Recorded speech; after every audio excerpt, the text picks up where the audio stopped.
Good morning, good morning, good morning. Well, it could be a good morning. Yeah. Fortunately, there's no holes in the roof because it's pouring down. It really is pouring. Miserable day in London. It's a miserable day in London, but we've had guests come from all over. We have. To come and talk on our show, so we're very proud and privileged and pleased. That's all the P's, isn't it? All the You said that without stumbling. I know, without even stumbling this morning, so my goodness me, what a morning it's been as well. So today we're going to have a slightly different show. Part of it is going to be quite serious, and I know we're known as the world's happiest news anchors, but the reality is sometimes I think we need to deal with more serious issues as well. Need to deal with reality as well. We need to deal with reality as well. But as always, we're starting off with doing a story suggested from the Islam Channel as well. And it's a new book called The Unknown Fallen. And it's a global allied Muslim contribution in World War I that really not many people realise, what the tremendous amount of contributions they made during that time. And they're really known as the forgotten heroes. And they've stated that there's 2.5 million Muslim soldiers that fought with Allied forces in World War I. Yeah, apparently not a lot of people are aware of this. No. But so I'm very pleased to sort of honour them this morning as well, and the book. And you can get it through the Forgotten Heroes Foundation. So we're very pleased to promote that this morning. And so something else, we've got quite a serious topic this morning as well, which is all about knife crime. So knife crime, in reality, we were talking to Chief Superintendent Skinner at Scotland Yard. We hadn't been arrested, had we? No, we were at Scotland Yard last week. We were at Scotland Yard, which is the we centre of the Metropolitan Police, probably the most famous police force in the world. And we were talking to Chief Superintendent Skinner because we were at a wonderful Hindu Police Association ceremony. That was wonderful in itself, wasn't it? It was. The food was good, the amount of dancing, and it was a very, very happy occasion. But we met Chief Superintendent there, and he was obviously, he's just, I think, recently taken up the role of community engagement. And was really sort of again looking at how perhaps people like ourselves can actually work with knife crime in London, because let's be honest, I think there's been 80 people already this year. And we're only in March? Yeah, who have been either attacked with a knife or killed. And basically when we first started this project, Britain.com, it was started by one of my colleagues who works for the Metropolitan Police, who works with community engagement as well, DC William Kapuka Bwabwe. And it was his idea to actually highlight all the good projects that happen within communities. And we're so pleased because Olive TV, our channel here, took it on board as well, and we believe other channels will be doing that in the future at the same time. But we think sometimes there has to be a much more focused opportunity for young people, and how we can actually, in our end of the scheme, actually sort of see how we can actually help stop knife crime. What do you think? I mean, why do you think there is so much knife crime now? Do you know, we could be here for a long time talking about this, because there is a beginning, middle and end to this. And I know, I'm aware of what's going on out there, and I do think, as parents, we have to take responsibility for our children. Absolutely. And I do feel that is not being done. Yes, there are parents that are out there, but peer pressure, I do feel the amount of problems, the peer pressure from young people, and they're all carrying knives because their words, I'm protecting myself. I think it's so sad that they can't even, have fun and go out there and meet each other without this fear, because they're very fearful of each other. It's sad. It's a sad world. And unfortunately, far too many young people are losing their lives, because when you think about it, we're basically in Tottenham, in Wood Green last week, a young man got shot, and then the following day someone gets stabbed. Yes. I mean, they were kids, 19 years of age. Absolutely, and with their whole lives ahead. Horrifying. And I think, basically partly what our message is that communities need to be supported more, and we are trying to do this. So any people who are watching this program who've got ideas or concepts, we're very pleased to listen to them to see how we can actually help as well. Cressida Dick, who is the Commissioner of Police, Metropolitan Police at Scotland Yard, also says that it really should be seen as a health issue at the same time, that a public health approach needs to be taken, because apparently a lot of people who are involved in knife crime, who have actually instituted knife crime, have come from very disturbed backgrounds, very disturbed upbringings at the same time. And basically we've got our own ideas about how we want to work. We're looking now on this program to work with communities and to do outreach programs. And the idea behind it is to actually talk to different schools or organisations that might have disconnected teenagers amongst them, and we will go out and start teaching them skills for television. And the idea behind it is then that hopefully they might respond to this, they might find an interest in this, and it gives them a voice. And something for them to do, because unfortunately a number of youth centres have closed down now, whereas when I was a child there were abundance of youth centres, so there was always something to do. And with all the cutbacks and government cuts and everything, there's just nowhere for young people to go to anymore. Yeah. And I think basically when it was almost seen as a public health issue in Glasgow, all of a sudden the knife crime in Glasgow has diminished totally. And I think so Cressida Dick is to be commended for her attitude to this. And I think all of us are responsible to actually make young people feel as if they are part of society. Yeah, absolutely. We on this program, as I say, we have a lot of fun on the program, but we're also very positive towards helping communities. And I think something like the knife crime issue is so important as well. So we support the Metropolitan Police in anything that they do. If anybody has ideas in order to sort of create more communication between different communities and the Metropolitan Police, we would be very happy to sort of pass them on to the communities at the same time. So we feel these days it's so important now to use our sort of opportunities in things like television, not only to be happy, and we're always happy in what we do, but we want to be positive, and we want to be positive towards the communities at the same time. So, we think that these days it's very, very necessary to be able to communicate with young people.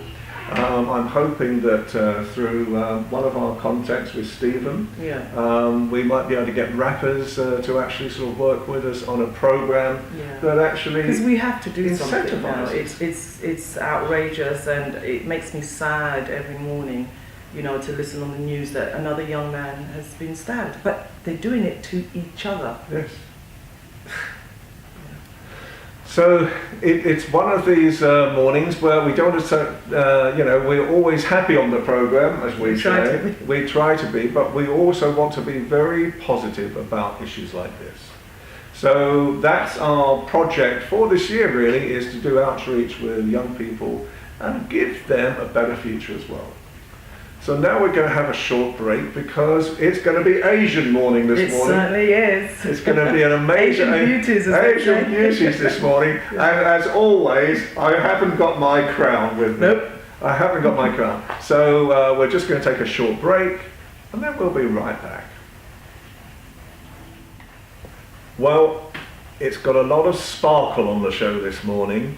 And as always, I never get a crown. I judge beauty competitions, I go to pageants, but I never get a crown for myself. But this next lady when we sort of do a wide shot in a second now, you will see this is Manisha, who is one of 4 Asian pageant winners who've won some major awards, who are on the show this morning. So, Manisha, welcome. Thank you. Thanks a lot. Now tell us a little bit, well, first of all, the award that you've won.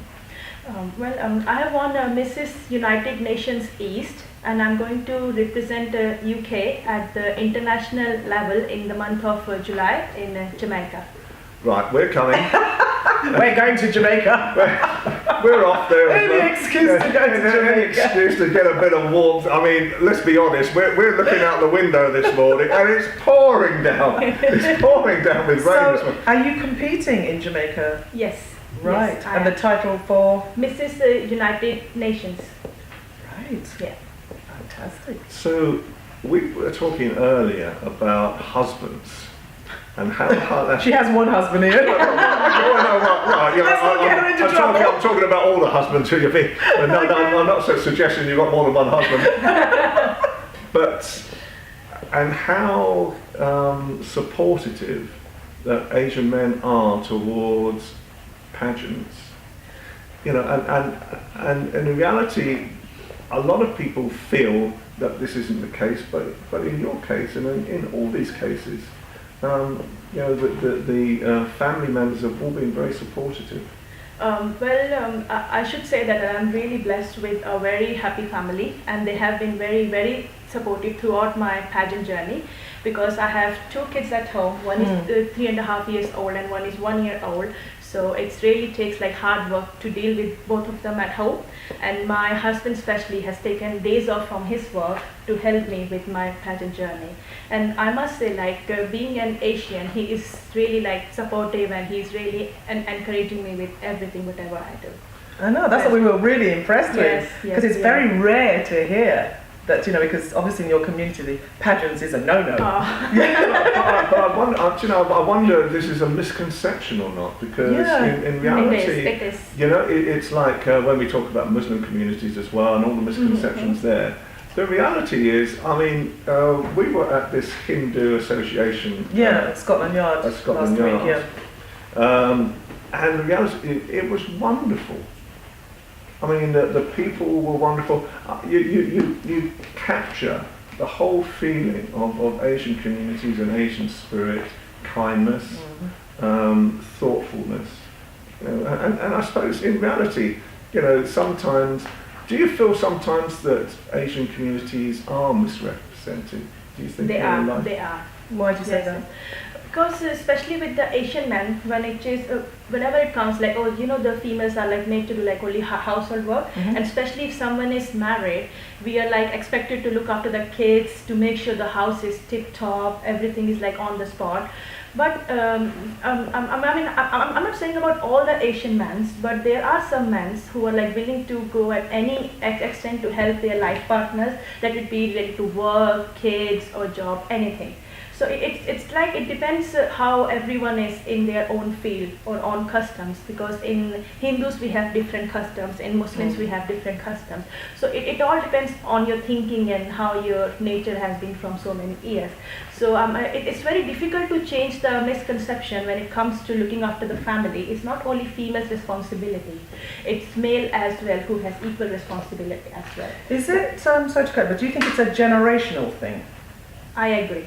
Sometimes, if you belong to like a traditional old families, still females are not allowed to work outside their house, or they just meant to be like to stay in the 4 walls in the home and look after the kids and the family, and then that's it. And do you think competitions like Mrs. Asia, when we were very privileged to be at the event, and the food was wonderful as well. You can tell me about food. You can always tell when we're happy. Then when we were sat at the table, and then all of a sudden the food came. Oh, lovely. And the smile on Diana's face, it just doesn't stop. the smile on Diana's face was wonderful at the same time. But do you think, Mrs. Asia, is that the right type of approach now to actually changed the misconceptions. Yes, I agree.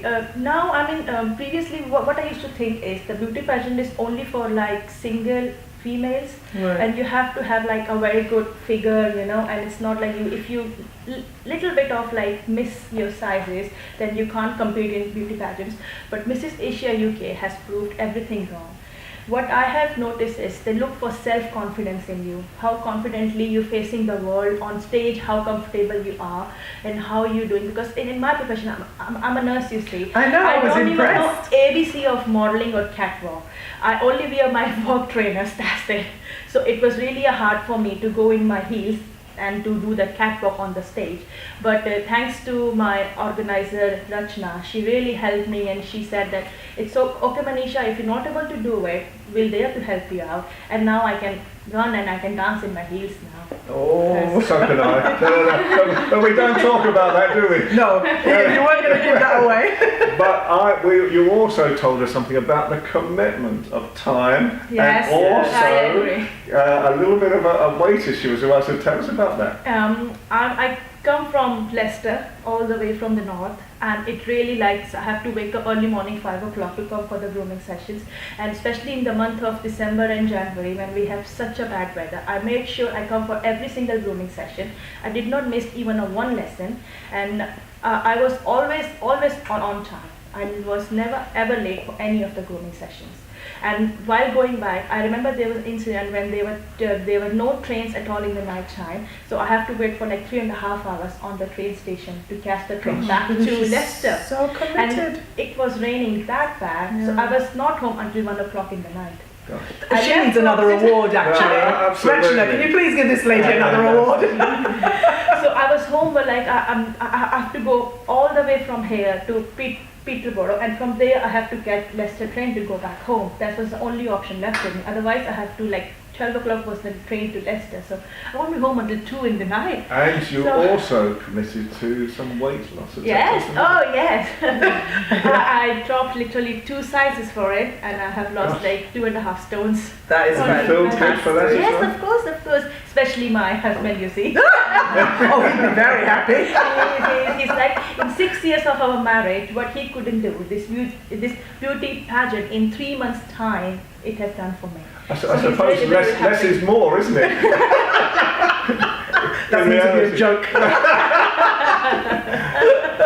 Okay, well, thank you so much Thanks for coming a lot. on, Thanks a and lot. we're just going to have another short break, and this is going to be interesting because we're going to squeeze in so many beauty pageants winners. But anyway, so we're just going to have another short break.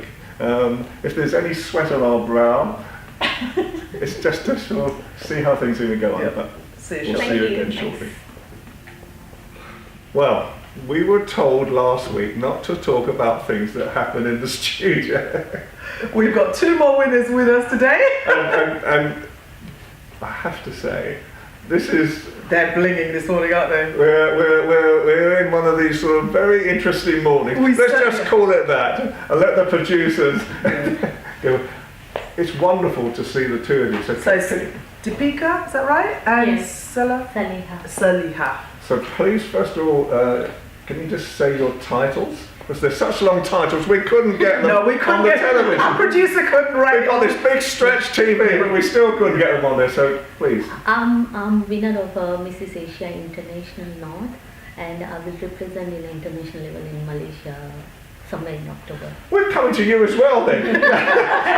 So that's the West Indies. That's the way, yep. And then Malaysia. Malaysia. Fantastic. Where are you going? Okay, the same. Malaysia. No, we're coming. And I'm Deepika Nandwani, and I am Mrs. Asia International UK South Classic, and I'm representing Great Britain in Malaysia in I think October time.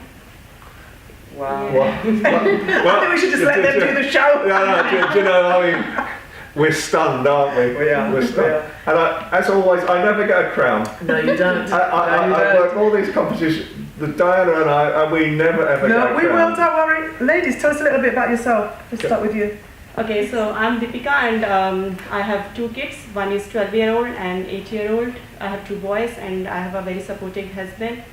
And and I'm here. I don't know. Like I just came to this platform. I improved my self-confidence when I was here. Great. Yeah, while in this journey.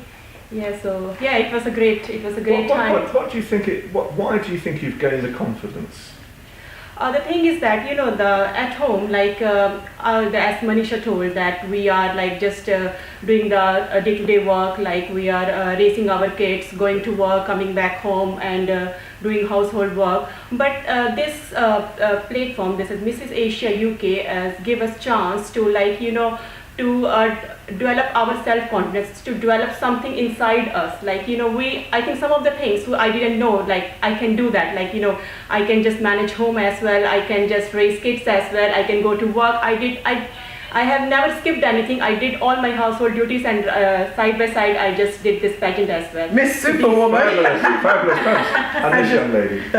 My name is Saleha Wagori, and I have 2 kids. One daughter and one son. Okay. And as a profession, I'm a civil engineer.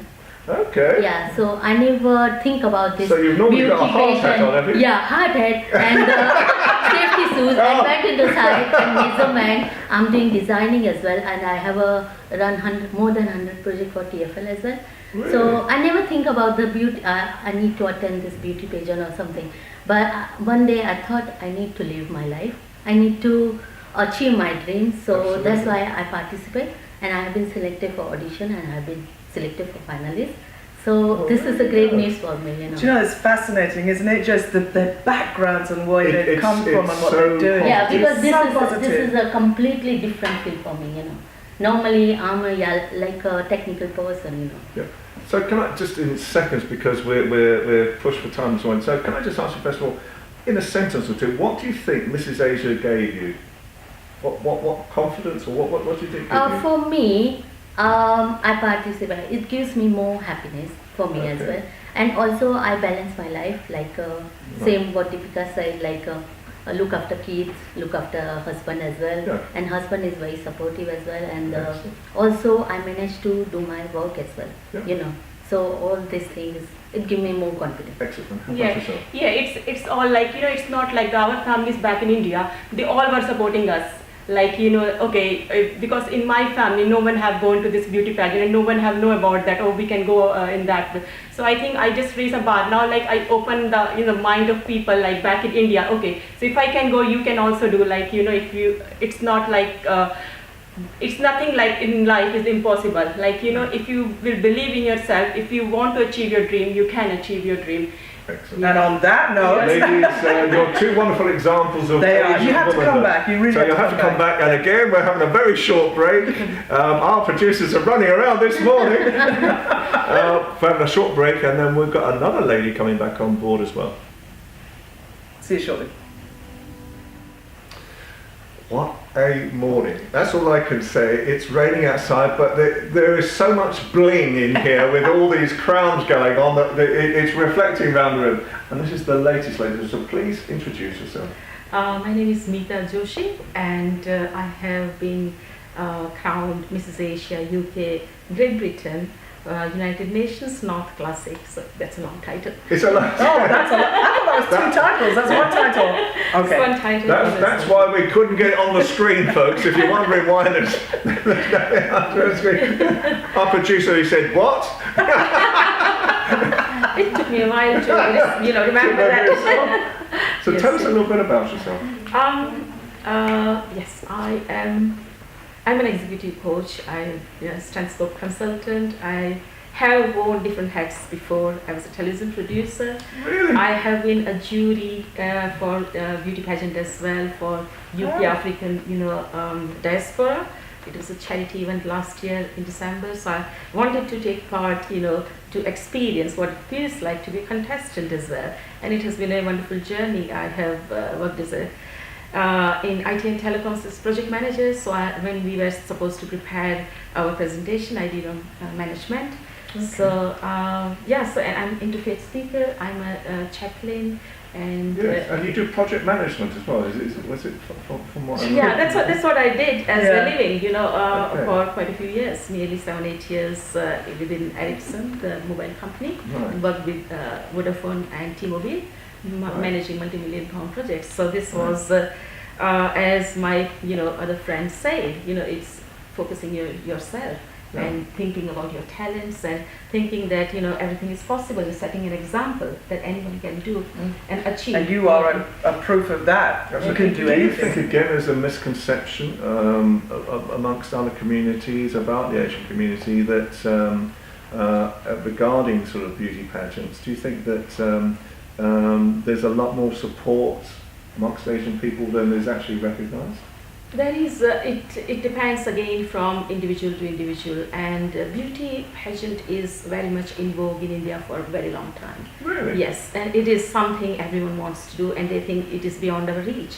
So when something comes within your reach, you want to explore it. Yeah, because you're right. Because from what I understand, young girls trained, in the beauty pageant world from quite young. Is that correct? Yeah, they might have been, because I don't know much details about that, but I know that it was something to look up to. That's right. You needed certain height, you need certain figure, and this one is crossed all those boundaries and focused on confidence, and also empowering yourself, enlightening other people as well, and educating as well. So this is beauty pageant with a difference. Okay. And I believe if you are confident inside, the beauty will ooze out anyway. Yeah. So I think that is what the. So do you have a business at the moment? I actually am self-employed, and I do more of sort of voluntary and honorary work. Okay. So I do, as I said, I'm a Hindu speaker.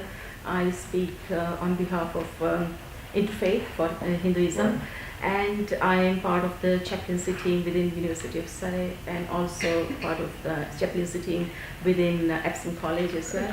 So I do nearly 12 to 14 honorary. Gosh, how brilliant. Do you have a website or anything? That I have a best place to contact me is on LinkedIn. Okay. And my name is Meeta Joshi. They can find me with several things which I've been doing, so in the title. So Right. but it doesn't say anything about beauty though. No. Well, thank you so much for this morning. I'm sorry it's a short one. Interview. Thank you. Unfortunately, this morning time has beaten us again, and it's been a wonderful morning. Again, if we can just go back to the knife crime issue as well.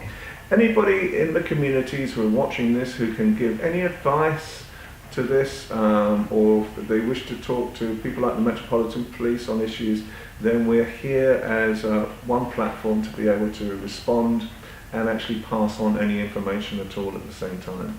So again, as I always say, in mornings like this, I have to say it's been a great show. It has. Thank you, ladies. I'm still missing the crown. One of these days I'm going to get a crown myself. I don't know. I want to be a kingmaker. We'll organise that. I want the bling. Just to make you happy. I want the bling. So, but as we always say, have a great day, and always keep on smiling, because it makes people wondering what you're smiling about. Bye for Take care. now. Bye-bye. Bye.